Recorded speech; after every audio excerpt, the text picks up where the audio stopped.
the best animated things I've ever seen for little children, and it's called Word World. Word World comes on PBS, and it's non-sexist, non-racist. There aren't any blue-eyed, brown-eyed, good guys, bad guys, this kind of thing. All of the characters in this animation are made up of the letters that spell out what they are. So if you're looking at an ant, the letters A-N-T make up the body of the ant. If you're looking at a dog, the letters D-O-G make up the body of a dog. If you're looking at a barn, the letters B-A-R-N make up the body of the barn. And it's very, very well done, well thought out. Individual. I don't want to use the word individual, but it's very unique. It's like, wow, that is somebody that was straight tapping in. But you can do cartoons now, again, because people control the media, they control what does and doesn't get out there. So you can either, if you do them well, you can try, they don't always work for people, because a lot of people are very picky about what gets out because they're on some control freak agenda, like I just said a minute ago. But Scholastic has a little newspaper that goes around to a lot of the schools where if you can get your product into the newspaper, they hand them out to each student. That's if you can get Scholastic to do it. A lot of times they'll put it in there, but what happens is it's a little newspaper that they give to each student from like kindergarten to, I want to say, middle school. I haven't seen any of them in high school, even though they should be. But and that's when I was working in the Compton Unified School District. The children take them home, and they and their parents go through them, and they go, okay, well, this looks like a very good book or magazine or a cartoon. This looks educational, or whatever the case may be. And they select in the magazine what they want, and they order from the magazine what they want, and they pay for it, and the stuff is delivered usually to the school, to the student, who then takes it home to use it. But there's also a company called Lightning Source. They're a subdivision of Ingram Publications. They were brought to my attention by Dr. Suzar. And Lightning Source, they're really quite fabulous. Actually, if you put together your own product, you can, and I don't see why they wouldn't do video. I know they do books, and if they don't do video, they should know who does. But with them, you can publish your own stuff. You get your stuff to them. You have to have your own ISBN numbers, which you get from I think it's Boker or Boker, I think, BOWKER, I think it is. I think you have to buy a minimum of, it used to be 10, maybe 100 now, but I think you buy a minimum of 10 ISBN numbers so that when you sell this stuff through whatever publication company or Amazon or Bookstore or Barnes & Noble or whoever is selling it, so that the money can come to you and the book will be traceable to you through your ISBN numbers. And I'm not even sure if I'm answering this person's question, but if you can put this stuff together with Ingram Publications, usually they will, you send them a copy, they'll master produce it in a format, and you pay for their first production of the format. Once you pay for it, they will fill orders from any store, anywhere for you. They will fill orders for you. If you call in and go, listen, I need you to send one book over here to Texas, one book over here to Chicago, they will drop ship those books wherever you want, to whoever you want, and when it's all said and done, they will send you a bill, or they will send you your part of whatever the money will be, and they'll bill you, and you deal with it that way. But actually, they're one of the better ones out there, and you can take a book that might cost you $20 to get published somewhere else. Once Ingram sets up everything for you, I don't know if they, like I said, I don't know if they do videotapes. I don't see why they wouldn't. But once they set everything up for you, it might cost you $3 a book. and, you know, the book you normally sell for $25 and some other publishing company was charging you $15 for it per book, Ingram might charge you $2 or $3 or $4 a book and everything else you pocket. So I would look into Ingram, Lightning Source, which is a subdivision of Ingram Publications. And if they don't do, I don't know if you're trying to do DVDs, I don't know if you're trying to do videotape, I'm not sure how you're trying to do it. You can call me and I can try to elaborate more because I'm not even sure if I'm answering the question for you at 2 if you're in the United States. This is a Los Angeles, California number. It's 213-928-6155.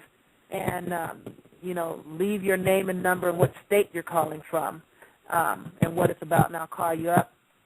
And if that doesn't answer the question, can you re-ask it so I can make sure that I can get what you're asking me? Well, that's the question that they asked. And someone said they have a question on power. Can you type it in the chat room? I'm not in the chat room. I don't do chat rooms. My computer's not No, even turned on. somebody in the chat room, I'm telling them to type the question. Okay. Yeah, I don't have a clue what's going on in the chat room. Let's see. I really thought there'd be a whole lot more questions going on than this. 2, 3. Let's see. Because, you know, I've been told that before I even get online good, there are a lot of hands up in the chat room, on the phones. And because I don't stop or breathe or break, you know, people hang up because I'm not calling for questions or asking for questions. And I just thought I'd give everybody a chance to ask me questions. But, you know, since no one, you know, we're not going to sit here and just listen to dead space. Well, I guess you should go on because, okay.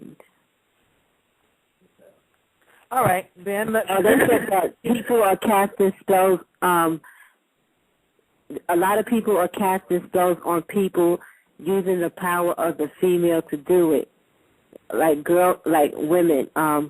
So that the power doesn't fall back on them. I don't know. What they didn't. That's all they typed. That sounds like a comment more than a question. The question is, will the energy fall back on the man or the woman?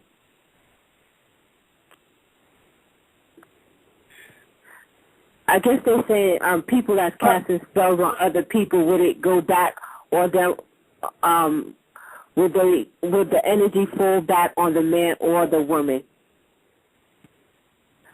I'm not sure that I comprehend the total nature of this question, and if people think when I say I'm going to start teaching y'all spirituality, I'm going to start teaching you how to cast spells, you got another thing coming, because that's not what I'm talking about. However, if someone is casting a spell, and let me not use the word spell, because every time you speak and open your mouth, you are casting spells, because words are made up of letters that are spelled out to make up a word. So when you are speaking, you're spelling. So you're speaking words that are spelled out to make up the word. But if you are attempting to forward any type of energy to other people through someone else that is to the detriment of this intended recipient, that can come back to both of you if, in fact, the person you're attempting to send this hostile energy to has any sort of protection up on themselves. Because there are people that put reflective barriers around themselves and bounce stuff, and I've seen that personally, because I don't try to harm anybody else. To me, life is too short. You're supposed to do you and not hurt anybody else. That's what's wrong with the world. Too many people trying to do other people. Too many people trying to hurt other people. But a prime example of energy, and I don't know if this individual was trying to cast a spell on me. I don't think they were, but prime example. When I'm all in my stuff, and I'm not always all in my stuff because sometimes I'm on other stuff. I had a job once, and I had put a protective barrier around me, and it's always there, but sometimes it's more amplified than at other times. And it just depends on how I feel. I may have it where anyone trying to send any hurt or harm or hostility my way, to bounce it back to them 10 times magnified. Sometimes I might say 100 times. It just depends on how I'm feeling, because I know how much power I am and have, so I try not to hurt other individuals. However, there was a cat, not knowing that I have my spiritual work in order, that had attempted to get me fired from a job that I had in Southern California.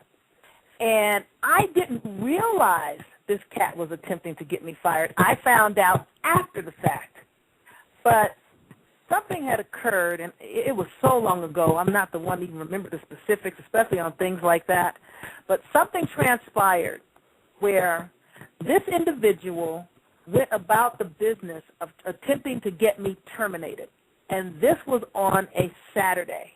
And it was a job that I was working where I only worked on Saturday unless someone else needed me to cover for them. Now, when I left Saturday, everything was fine and dandy and hunky-dory. And there had been an exchange of words between me and an individual that was tripping on some other stuff that didn't make any sense to me. I couldn't understand where it came from because it seemed like it was out of right field. I'm not going to say left field because left field is the level field, so it seemed like it was out of right field to me. But when I returned the following Saturday, I was like, where's so-and-so? Isn't so-and-so supposed to be here? And they were like, ooh, girl, we got to tell you what happened with so-and-so. I'm like, well, dang, what happened? And they were telling me what happened, and this individual got fired, like, I think they tried to get me fired that day, and I found out after. But somewhere between my leaving Saturday and the Monday that followed that, which is only 2 to 3 days later, when I returned 7 days later on the Saturday and asked what happened to so-and-so, I found out that so-and-so had been fired somewhere between Saturday and Monday. And then everybody was like, man, and what's so cold is, sis, you don't even know that sucker was trying to get you fired. I'm like, get real. Why? And they were like, hey, man, dude was telling your employer that he shouldn't have you and that he needs to let you go, and he was trying to get dude to not let you come back. And brother was like, no, I'm not going to let Sister Yaffa go, or whatever the case may be. And whatever the deal was, not only did this cat get fired, his ass got escorted out the door. They didn't even let him leave on his own accord. They walked him out of the business. So I'm saying that to say, when you are attempting to do things to other people that are going to bring some sort of hurt, harm, or hostility to them, you better watch yourself, because you don't know who you're screwing around with. Just because people look like they're dim-witted and don't know anything, you don't know what is going on with them or what they're about. And even individuals that don't partake in anything spiritual or do any science other than calling on Jesus, some of these people have ancestors, which y'all call ancestors, that got gates around them, and you come stepping through them, their ancestors will ream you one. So you need to watch out. Now, if you're trying to do some sort of spell that you think is to help someone, that's not good either. You're not supposed to pray for other people. You're not supposed to try to do protections and work for other people unless you're dealing with your own children, particularly young children. You are not supposed to do energy work of any kind for anyone else, because now you are impacting on the whole right use of will. You're also impacting on whatever karmic they have going on.